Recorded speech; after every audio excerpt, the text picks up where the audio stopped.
नमस्ते दोस्तों। Hope everybody is doing good.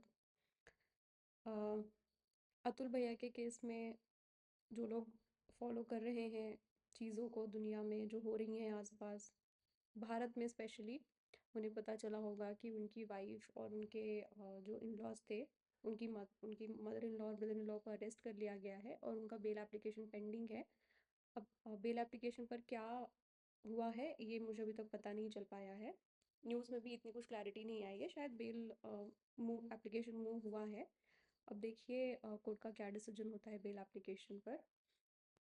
उसके अलावा एक, अब कैसा है कि मेरी फैमिली को ये दिक्कत हो चुकी है, तो इनएविटेबली मैं, अब जब भी कहीं मेरा ध्यान जाता है तो ये सब बातें बहुत खुल के सामने समझ में आती हैं मुझे, कि ये चीज़ गलत हो रही है, ये चीज़ हो रही है समाज में, क्योंकि मेरे साथ वो हो रहा है, इसलिए मैं जानती हूँ।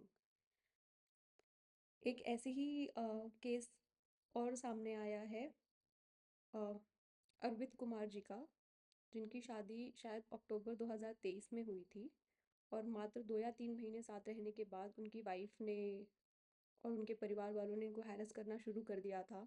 इनके साथ बहुत ज़्यादा मारपीट भी हुई है, और ये काफ़ी बुरी हालत में थे। इन्हें हॉस्पिटलाइज किया गया था। इनकी इनफैक्ट एक उंगली तक को काटना पड़ा ताकि इनकी जान बचाई जा सके, और वो अभी भी लगातार हैरेस हो रहे हैं।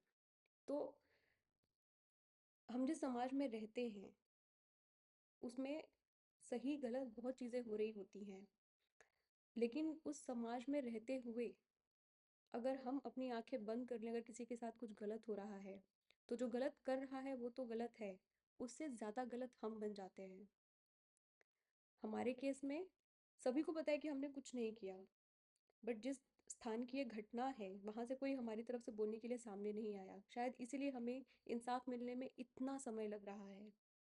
इसलिए मेरी आप सभी को हाथ जोड़ के गुजारिश है कि अगर आपके आसपास आपको दिख रहा है कि कोई लड़की किसी लड़के पर गलत इल्ज़ाम लगा रही है, उसे फंसा रही है, आगे आइए, पुलिस स्टेशन जाइए, बताइए ये गलत है। आपको दिख रहा है कि जो बहू है वो अपने सास ससुर पति पर झूठा इल्ज़ाम, गलत इल्ज़ाम लगा रही है, आप दोस्त हैं, रिश्तेदार हैं, पड़ोसी हैं, कुछ भी हैं, भले ही आप उस लड़की के दोस्त हैं, लेकिन अगर आप जानते हैं ये बात, तो प्लीज़ उस परिवार की मदद कीजिए। क्योंकि लीगल सिस्टम, लीगल प्रोसेस ऐसी है कि जब तक वो आपको न्याय देने का वादा करती है, जब तक आपको न्याय मिलता है, तब तक बहुत देर हो चुकी होती है। अतुल भैया पहले नहीं थे जिन्होंने फ्रस्ट्रेशन फ्रस्ट्रेशन भी नहीं, हताश होकर इतना बड़ा कदम उठाया, और वो आखिरी भी नहीं है। उनके जैसे बहुत हैं। मैं खुद एक उनमें से हूँ, ठीक है, जो इन सब चीज़ों को झेल रहे हैं। और हमारे सब्र का बांध कब टूट जाए ये कोई नहीं बता सकता।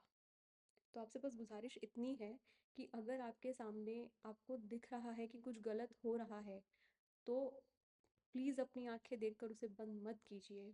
अगर आपको पता है गलत हो रहा है इस परिवार के साथ, इंसान के साथ, आगे आइए और उनकी मदद कीजिए। पुलिस स्टेशन जाइए, अपना स्टेटमेंट दीजिए, क्योंकि जो आज किसी और के साथ हो रहा है वो कल आपके साथ भी हो सकता है। ये जो हमारी मानसिकता है कि अरे हमारे साथ तो ऐसा कभी नहीं होगा, ये बहुत गलत है। कुछ समय पहले तक, जब तक मेरी फैमिली के साथ ये नहीं हुआ था, मुझे भी यही लगता था कि अरे नहीं नहीं, ऐसा हमारे साथ कुछ नहीं हो सकता, लेकिन आज हो गया है।